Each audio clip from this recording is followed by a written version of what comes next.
নমস্কাৰ এই শ্ৰেণী ক্লাছলৈ মই হতৰ পাই তোমালোকক আকৌ এবাৰ স্বাগতম জনাইছো আমি আজি মহাত্মা গান্ধী আৰু ভাৰতৰ স্বাধীনতা সংগ্ৰাম পাঠটিৰ আমি দুটা ভিডিও অলৰেডি ডিসকাস কৰিছো এতিয়া আমি আজি থাৰ্ড পাৰ্টটো ডিসকাস কৰিম আমি সমাজ বিজ্ঞানৰ হিষ্ট্ৰী কিতাপখনৰ আমি সেকেন্ড চ্যাপ্টাৰটো পঢ়ি আছো তাৰে আমি আজি থাৰ্ড পাৰ্টটো ডিসকাস কৰিম আমি আগৰ ভিডিও কিতাত কি কৰিছিলো মহাত্মা গান্ধীৰ উত্থানৰ পটভূমি আমি পঢ়িলো অহিংসা আন্দোলন আমি পঢ়িলো অসহযোগ আন্দোলন আমি পঢ়িলো আজি আমি কি পঢ়িম আইন অমান্য আন্দোলন ঠিক আছে তোমালোকে এই ভিডিওটো চোৱাৰ আগত পঢ়াৰ মানে বুজাৰ আগত তোমালোকে আগৰ দুটা ভিডিও চাই লবা ভালকে হেকিটা পঢ়ি লবা তাৰ পিছত হেকিটা মুৰত মানে ভালকে বহাই লৈ পেলাই তাৰ পিছত তোমালোকে এই ভিডিওটো স্টাৰ্ট কৰিবা কাৰণ নহলে তোমালোকে একো বুজি নোপোৱা এইটো ভিডিও সো প্ৰথমৰ পৰা ফাৰ্স্ট পাৰ্টটো পৰা স্টাৰ্ট কৰি থাৰ্ডলৈ আহিবা তেনেকৈ আমি কন্টিনিউ কৰি যাম আৰু তোমালোকে মই বিচাৰো যে পেন পেপাৰ লৈ পেলাই বহি লোৱা যিখিনি তোমালোকে সিগনিফিকেন্ট হয় মই হাইলাইট কৰি যাম সেইখিনি তোমালোকে ইম্পৰ্টেন্ট কৰি পেলাই লিখি যাবা নোট কৰি যাবা আৰু যদি কিবা বুজি নোপোৱা কোৱেৰিজ থাকে মোক তোমালোকে কমেন্ট কৰিব পাৰা মই তোমালোকক যিমান পাৰো চেষ্টা কৰিম যে আনসাৰ দিব পাৰো এতিয়া আমি ক্লাছটো আৰম্ভ কৰো আমি আজি কি পঢ়িম আইন অমান্য আন্দোলন 1930 to 38 আইন অমান্য আন্দোলন 1930 ৰ পৰা সৰি 38 নহয় 34 হলে ঠিক আছে আইন অমান্য আন্দোলনৰ অন্যতম প্ৰধান কাৰণ আছিল ব্ৰিটিছ চৰকাৰৰ দ্বাৰা সাইমন কমিশন গঠন আমি লাষ্ট আমি চ্যাপ্টাৰত মানে ক্লাছত আমি সাইমন কমিশন কি আমি পঢ়িছো অলৰেডি এই কমিশনত অকল ব্ৰিটিছ সংসদৰ সদস্যকহে কি কৰিছিলে অন্তৰ্ভুক্ত কৰা হৈছিল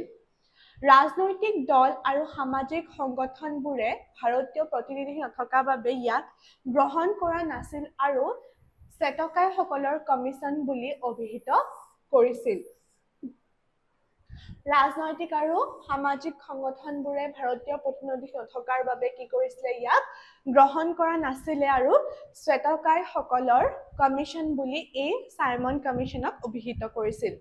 এই কমিশনৰ প্ৰতিবাদ স্বৰূপে 1928 চনৰ 3 ফেব্ৰুৱাৰীত বংগদেশত এক হৰতাল আৰম্ভ হৈছিল সাইমন কলকাতাত গৈ উপস্থিত হোৱাত বিভিন্ন প্ৰতিবাদৰ সন্মুখীন হৈছিল 1929 চনৰ লাহোৰ কংগ্ৰেছ অধিৱেশনত পূৰ্ণ স্বৰাজ বা সম্পূৰ্ণ স্বাধীনতা কংগ্ৰেছৰ মূল লক্ষ্য ৰূপে বিবেচিত হয় ইয়াৰ সমান্তৰালভাৱে 1930 চনৰ 26 জানুৱাৰীত সমগ্ৰ ভাৰততে পূৰ্ণ স্বৰাজ দিৱস পালন কৰা হৈছিল বুজি পাইছা 1929 চনৰ লাহোৰত কংগ্ৰেছ অধিৱেশনত কি হৈছিল পূৰ্ণ স্বৰাজ বা সম্পূৰ্ণ স্বাধীনতা কংগ্ৰেছৰ কি হৈছিল মূল লক্ষ্য হিচাপে পৰিগণিত হৈছিল ইয়াৰ সমান্তৰালভাৱে কি হৈছিল 1930 চনৰ 26 জানুৱাৰীত সমগ্ৰ ভাৰততে পূৰ্ণ স্বৰাজ দিৱস কি কৰিছিল উদযাপন কৰা হৈছিল আইন অমান্য আন্দোলন চলি থকাৰ বাবে লণ্ডনত অনুষ্ঠিত হোৱা প্ৰথমখন ঘূৰণীয়া মেজমেল কি হৈছিল কংগ্ৰেছে বৰ্জন কৰিছিল কি কাৰণে আইন অমান্য আন্দোলন চলি থকাৰ কাৰণে হেতু সময়তে ঠিক আছে 1930 চনৰ 31 জানুৱাৰী তাৰিখে গান্ধীজীয়ে ব্ৰিটিছৰ শাসনৰ অৱসান বিচাৰি ভাইসৰয় লৰ্ড আৰুইনলৈ কেইবাটাও দাবী সম্বলিত এখন চৰম পত্ৰ প্ৰেৰণ কৰে এই দাবীসমূহ আছিল মাদক দ্ৰব্যৰ প্ৰচলন বন্ধ টকা আৰু ষ্টাৰ্লিংৰ অনুপাত সলনি মাটিৰ খাজানাৰ পৰিমাণ কম কৰা লোন কৰ বন্ধ কৰা সৈন্য বাহিনীৰ বৰ কমোৱা প্ৰশাসনীয় বয় সংকোচন কৰা বিদেশী কাপোৰত সীমা শুল্ক আৰু ডাক সংৰক্ষণ বিল গ্ৰহণ কৰা অপৰাধ অনুসন্ধান শাখাৰ বিলুপ্তিসকলে ৰাজনৈতিক বন্দীক মুক্তি দিয়া আত্মৰক্ষাৰ বাবে সাধাৰণ নাগৰিকক অস্ত্ৰ শস্ত্ৰ ৰক্ষাৰ বৈধতা প্ৰদান কৰা গান্ধীয়ে স্পষ্ট ৰূপত উল্লেখ কৰিছিল যে যদি এই 11টা দাবী মানি লোৱা নহয় তেতিয়া দেশে আইন অমান্য আন্দোলনৰ কি কৰিব কাৰ্যসূচী ঘোষণা কৰিব সমান্তৰালভাৱে আইন অমান্য আন্দোলন 1930 চনত গান্ধীৰ লুণ সত্যাগ্ৰহৰ জৰিয়তে আৰম্ভ হৈছিল যাক কি বুলি কোৱা হয় দণ্ডি যাত্ৰা বুলি কোৱা হয় এইটো তোমালোকৰ কোৱেশ্চন আহিব যে দণ্ডি যাত্ৰা কি গান্ধীৰ দণ্ডি যাত্ৰা কি আইন অমান্য আন্দোলন 1930 চনত গান্ধীৰ লুণ সত্যাগ্ৰহৰ জৰিয়তে আৰম্ভ হৈছিল আৰু ইয়াক কি বুলি কোৱা হয় দণ্ডি যাত্ৰা বুলি কোৱা হয় 1930 চনৰ 12 মাৰ্চত এই যাত্ৰাৰ আৰম্ভণি হৈছিল সেইদিনা গান্ধী আৰু তেওঁৰ অনুগামীসকলে দণ্ডি যাত্ৰাৰ দিনা তেওঁ আৰু তেওঁৰ অনুগামীসকলে আহমেদাবাদৰ সবৰমতী আশ্ৰমৰ পৰা ভাৰতৰ পশ্চিম উপকূলত থকা দণ্ডি নামৰ গাঁওখনলৈ যাত্ৰা কৰিছিল একেৰাহে 25 দিন যাত্ৰা কৰি প্ৰায় 385 কিলোমিটাৰ দূৰত্ব অতিক্ৰম কৰাৰ পিছত তেওঁলোক 1930 চনৰ 6 এপ্ৰিল তাৰিখে দণ্ডিত উপস্থিত হৈছিল গম পাইছা কি হ'ল কি কৈছে এতিয়া যোনদিনাখন তেওঁলোকে মানে দণ্ডি যাত্ৰা আৰম্ভ কৰিছিলে 1930 চনৰ 12 মাৰ্চত যি আৰম্ভ কৰিছিলে তেওঁ আৰু তেওঁৰ অনুগামীসকলৰ লগত আহমেদাবাদৰ পৰা সবৰমতী আশ্ৰমৰ পৰা ভাৰতৰ পশ্চিম উপকূলত থকা দণ্ডি নামৰ এখন গাঁৱলৈ একেৰাহে কি হৈছিলে 25 দিন তেওঁলোকে যাত্ৰা কৰিছিলে আৰু 385 কিলোমিটাৰ কি কৰিছিলে তেওঁলোকে দূৰত্ব অতিক্ৰম কৰি অৱশেষত 6 এপ্ৰিল তাৰিখে কি কৰিছিলে দণ্ডিত উপস্থিত হৈছিলগৈ ইয়াতে লুণ আইনৰ বিৰোধিতা কৰি গান্ধীয়ে নিজে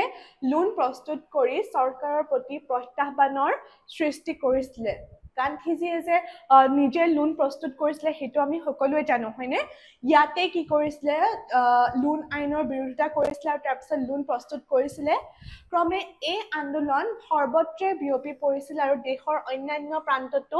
লুণ আইনক কি কৰিছিলে প্ৰত্যাহ্বান জনোৱা হৈছিলে বুজি পাইছা এইখিনি আইন মানে যি গান্ধীজীয়ে যি মানে নিজৰ ভাৰতীয় জনতাৰ কাৰণে যিখিনি কৰিছিলে সেইখিনি ইয়াত বহুত বেছি ধুনীয়াকে দিয়া আছে হয়নে গান্ধী আৰউইন চুক্তি 1931 চনৰ 5 মাৰ্চ তাৰিখে কি হৈছিলে 1931 চনৰ 5 মাৰ্চ তাৰিখে ভাৰতৰ ভাইছৰয় লৰ্ড আৰউইনৰ আৰু মহাত্মা গান্ধীৰ মাজত এখন বুজাবুজিৰ চুক্তি সম্পন্ন হয় সেই চুক্তিৰ চৰ্ত অনুসৰি কি হৈছিলে চৰকাৰে হিংসাত্মক ঘটনাৰ বাবে দোষী সাব্যস্ত নোহোৱা সকলো বন্দীক মুকলি কৰি দিয়াৰ সিদ্ধান্ত লোৱাৰ লগতে অসংগৃহীত জৰিমনা মাফ কৰা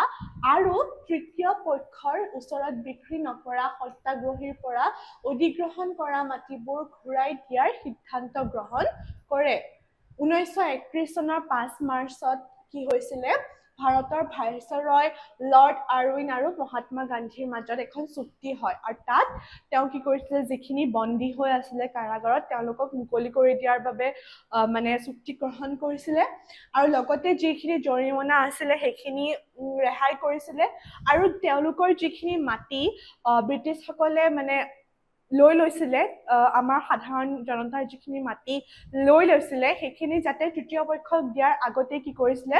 নিদিয়া যিখিনি মাটি আছিলে সেইখিনি আকৌ তেওঁলোকক ঘূৰাই দিয়াৰ ব্যৱস্থা কৰিছিলে তাৰোপৰি চৰকাৰে সাগৰ পাৰৰ গাঁওবাসীক প্ৰয়োজনীয় নিমখখিনি তৈয়াৰ কৰাৰ অনুমতি প্ৰদান কৰাৰ লগতে শান্তিপূৰ্ণ আৰু অহিংস ধৰ্মঘট কৰাৰ অনুমতি দিছিলে কংগ্ৰেছেও চৰ্তানুসাৰে আইন অমান্য আন্দোলনৰ কি কৰিছিলে কাৰ্যসূচীখিনি প্ৰত্যাহ্বান কৰিছিলে ঠিক আছে এতিয়া দ্বিতীয় ঘূৰণীয়া মেজমেল এইটো কিমান চনত হৈছিলে 1931 চনত হৈছিলে দ্বিতীয় ঘূৰণীয়া মেজমেল 1931 চনত দ্বিতীয় ঘূৰণীয়া মেজমেল লণ্ডনত অনুষ্ঠিত হয় এইটো কোৱেশ্চন আহিব পাৰে যে দ্বিতীয় ঘূৰণীয়া মেজমেল ক'ত আৰু কেতিয়া অনুষ্ঠিত হয় আমি কি লিখিব লাগিব যে দ্বিতীয় ঘূৰণীয়া মেজমেল 1931 চনত লণ্ডনত অনুষ্ঠিত হৈছিলে মহাত্মা গান্ধীয়ে কংগ্ৰেছৰ পৰা ইয়াত একমাত্ৰ প্ৰতিনিধি হিচাপে যোগদান কৰিছিলে এই দ্বিতীয় যি মেজমেল মানে হৈছিলে অনুষ্ঠিত তাত অকল মহাত্মা গান্ধীয়ে অকল এজনেই ভাৰতীয় আছিলে সংযুক্ত অথবা পৃথক নিৰ্বাচন মণ্ডলী তৈয়াৰ কৰা অথবা বিভিন্ন সম্প্ৰদায়ৰ নামত আসন সংৰক্ষণৰ সিদ্ধান্ত লোৱাৰ ক্ষেত্ৰত মেজমেলখন সফল নহল গান্ধীজীয়ে হতাশ মনেৰে ভাৰতলৈ ঘূৰি আহিব লগা হৈছিলে ঠিক আছে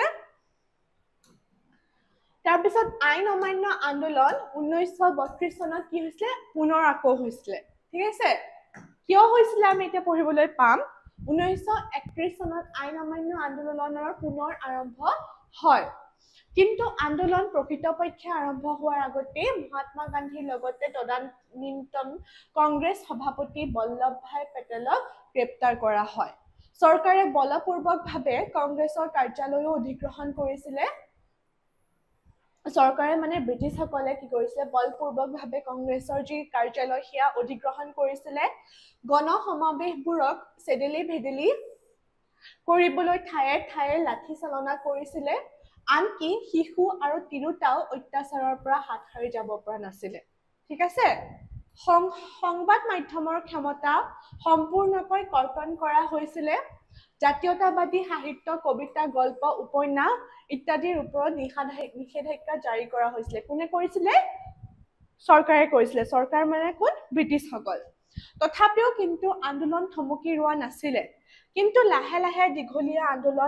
আন্দোলনে মানুহবোৰৰ মনৰ ৰাজনৈতিক উদ্যম কি কৰিছিলে কমাই আনিছিলে আৰু হতাশাৰ সৃষ্টি কৰিছিলে 1933 চনৰ মে মাহত আন্দোলন সম্পূৰ্ণৰূপে স্থিমিত হৈ পৰিছিল আৰু 1934 চনৰ মে মাহত তাক প্ৰত্যাহাৰ কৰা হৈছিলে গতিকে আইন অমান্য আন্দোলন পুনৰ উত্থাপন আৰম্ভ হৈছিলে যদিও 1932 চনত আকৌ কি হৈছিলে 1934 চনত এই ইয়াৰ অন্ত পৰিছিলে ঠিক আছে আমি এইটো আকৌ এবাৰ ভিডিওটো ৰিভিজন কৰি দিও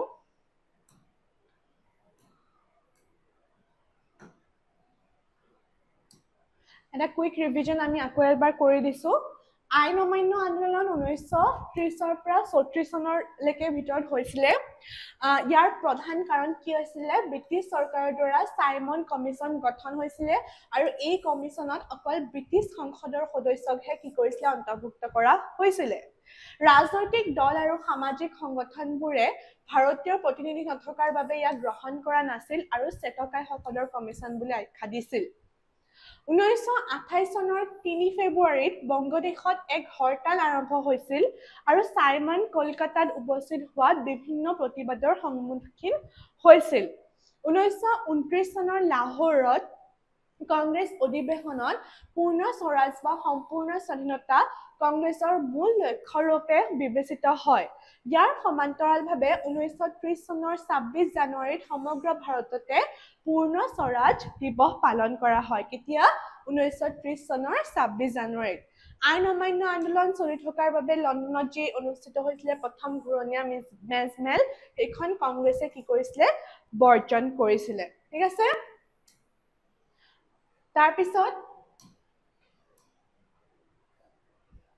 তাৰপিছত কি কৈছে 1930 চনৰ 31 জানুৱাৰী তাৰিখে গান্ধীজীয়ে ব্ৰিটিছৰ অপশাসনৰ অৱসান বিচাৰি ভাইসৰয় লৰ্ড আৰউইনলৈ কেইবাটাও দাবী সম্বলিত এখন চৰম পত্ৰ প্ৰেৰণ কৰে এই দাবীসমূহ কি আছিলে মাদক দ্ৰব্যৰ প্ৰচলন বন্ধ টকা আৰু ষ্টাৰ্লিংৰ অনুপাত সলনি মাটিৰ খাজানাৰ পৰিমাণ কম কৰা লোন কৰ বন্ধ কৰা সৈন্য বাহিনীৰ বয় কমোৱা প্ৰশাসনীয় বয় সংকোচন কৰা বিদেশী কাপোৰত সীমা শুল্ক আৰোপ লগোৱা তাৰপিছত ডাক সংৰক্ষণ বিল গ্ৰহণ কৰা অপৰাধ অনুসন্ধান শাখাৰ বিলুপ্তি সকলো ৰাজনৈতিক বন্দীক মুক্তি দিয়া আত্মৰক্ষাৰ বাবে সাধাৰণ নাগৰিকক অস্ত্ৰ শস্ত্ৰ ৰক্ষাৰ বৈধতা প্ৰদান কৰা তাৰপিছত কি হৈছিলে গান্ধীয়ে স্পষ্ট ৰূপত কৈছিলে যে এই 11টা দাবী মানি লোৱা নহলে কি হ'ব আইন অমান্য আন্দোলনৰ সৃষ্টি কৰিব সমান্তৰালভাৱে আইন অমান্য আন্দোলন 1930 চনত গান্ধীৰ লোন সত্যাগ্ৰহৰ জৰিয়তে আৰম্ভ হৈছিল যাক কি বুলি কোৱা হয় দণ্ডি যাত্ৰা বুলি কোৱা হয় 1930 চনৰ 12 মাৰ্চত এই যাত্ৰা আৰম্ভণি হৈছিল। সেইদিনা কি কৰিছিলে গান্ধী আৰু তেওঁৰ অনুগামীসকল যিসকল আছিলে তেওঁলোকে আহমেদাবাদৰ সবৰমতী আশ্ৰমৰ পৰা ভাৰতৰ পশ্চিম উপকূলত থকা দণ্ডি নামৰ গাঁওখনলৈ যাত্ৰা কৰিছিলে। একেৰাহে তেওঁলোকে 25 দিন যাত্ৰা কৰিছিলে আৰু 385 কিলোমিটাৰ দূৰত্ব অতিক্ৰম কৰিছিলে। 1930 চনৰ 6 এপ্ৰিল তাৰিখে তেওঁলোকে কি কৰিছিলে তাত গৈ পেলাই উপস্থিত হৈছিলে, দণ্ডিত গৈ পেলাই তেওঁলোকে উপস্থিত হৈছিলে। ইয়াত লোন আইনৰ বিৰোধিতা কৰি গান্ধীজীয়ে নিজে লোন প্ৰস্তুত কৰিবলৈ মানে উৎসাহ জগাইছিলে সাধাৰণক। ক্ৰমে এই আন্দোলন সৰ্বত্ৰ বিয়পি পৰিছিল আৰু দেশৰ সকলোতে কি কৰিছিলে লোনৰ ব্যৱস্থা নিজে কৰিবলৈ চেষ্টা কৰিছিলে। তাৰপিছত গান্ধী আৰু আৰউইনৰ চুক্তি হৈছিলে কিমান চনত? 1931 চনত। 1931 চনৰ 5 মাৰ্চ তাৰিখে ভাৰতৰ ভাইচৰয় লৰ্ড আৰউইন আৰু মহাত্মা গান্ধীৰ মাজত এখন বুজাবুজিৰ চুক্তি আৰম্ভ হয়। এই চুক্তিৰ চৰ্ত কি আছিলে? চৰকাৰে হিংসাত্মক ঘটনাৰ বাবে দাবী সাব্যস্ত নোহোৱা সকলো বন্দীক মুকলি কৰি দিয়াৰ সিদ্ধান্ত লৈছিলে। লগতে কি কৰিছিলে? জৰিমনা মাফ কৰা আৰু তৃতীয় পক্ষৰ ওচৰত বিক্ৰী নকৰা সত্যাগ্ৰহীৰ পৰা অধিগ্ৰহণ কৰা মাটিবোৰ ঘূৰাই দিছিলে। ঘূৰাই দিয়াৰ যি সিদ্ধান্ত আছিলে সেইটো লৈছিলে। তাৰোপৰি চৰকাৰে সাগৰ পাৰৰ গাঁওবাসীক প্ৰয়োজনীয় নিমখখিনি প্ৰস্তুত কৰিবলৈ অনুমতি দিছিলে। কংগ্ৰেছেও চৰ্তানুসাৰে আইন অমান্য আন্দোলনৰ কাৰ্যসূচী কি কৰিছিলে? প্ৰত্যাহ্বান কৰিছিলে। তাৰপিছত কি হৈছিলে? 1931 চনত দ্বিতীয় ঘূৰণীয়া মেজমেল হৈছিলে। ক'ত হৈছিলে? লণ্ডনত। আৰু ইয়াৰ পৰা অকল মহাত্মা গান্ধী এজন অকলে ভাৰতীয় হিচাপে এই ঘূৰণীয়া মেজমেলখনত মানে অংশগ্ৰহণ কৰিছিলে। ঠিক আছে। এতিয়া আইন অমান্য আন্দোলন 1932 চনত আকৌ এবাৰ হৈছিলে। 1931 চনত আইন অমান্য আন্দোলনৰ পুৰা আৰম্ভ হয়। 1931 বা 32 বুলি এনেকে লিখি দিবা। ইয়াতে কি হৈছিলে? মহাত্মা গান্ধীৰ লগতে তদানীন্তন কংগ্ৰেছ সভাপতি বল্লভ ভাই পেটেলক কি কৰিছিলে? গ্ৰেপ্তাৰ কৰা হৈছিলে। চৰকাৰে বলপূৰ্বকভাৱে কংগ্ৰেছৰ কাৰ্যালয় অধিগ্ৰহণ কৰিছিলে। গণসমাৱেশবোৰক কি কৰিছিলে? চদিলি ভেদিলি কৰিবলৈ ঠায়ে ঠায়ে লাঠি চালনা কৰিছিলে। আনকি ইয়াতে কি হৈছিলে? শিশু আৰু তিৰোতাও কিন্তু সাৰি যাব পৰা নাছিলে। সংবাদ মাধ্যমৰ ক্ষমতা সম্পূৰ্ণৰূপে কৰ্তন কৰিছিলে। জাতীয়তাবাদী যিখিনি সাহিত্য, কবিতা, গল্প, উপন্যাস এইবোৰ নিষেধাজ্ঞা কৰিছিলে। তাৰপিছত মানে তেতিয়া কি হ'ল? যিমান বাৰে মানে আন্দোলন চলি আছিল যদিও কি হৈছিলে? দীঘলীয়া আন্দোলনে মানুহবোৰৰ মনত কি কৰিছিলে? ৰাজনৈতিক যি উদ্যম আছিলে সেয়া কমাই আনিছিলে আৰু হতাশাৰ সৃষ্টি কৰিছিলে। 1933 চনৰ মে' মাহত আন্দোলন সম্পূৰ্ণৰূপে স্তীমিত হৈ পৰিছিল আৰু 1934 চনৰ মে' মাহত কি হৈছিলে? ইয়াক প্ৰত্যাহ্বান কৰা হৈছিলে। গতিকে এই চেপ্টাৰটো আমি এইখিনিলৈকে পঢ়িলো। আকৌ আমি আগলৈ পঢ়ি যাম। তোমালোকক অনুৰোধ জনাইছো যাতে গোটেই ভিডিঅ'টো ভালকে মন কৰি পঢ়া। যিখিনি বুজি নোপোৱা মোক সুধিবা আৰু যদি ইয়াৰ ওপৰো কিবা বুজিব আছে সেইখিনি মোক তোমালোকে ক'লে হ'ল, মই ডিছকাছ কৰি দিম। তেতিয়াহ'লে আজিলৈ আহিছো। Bye bye.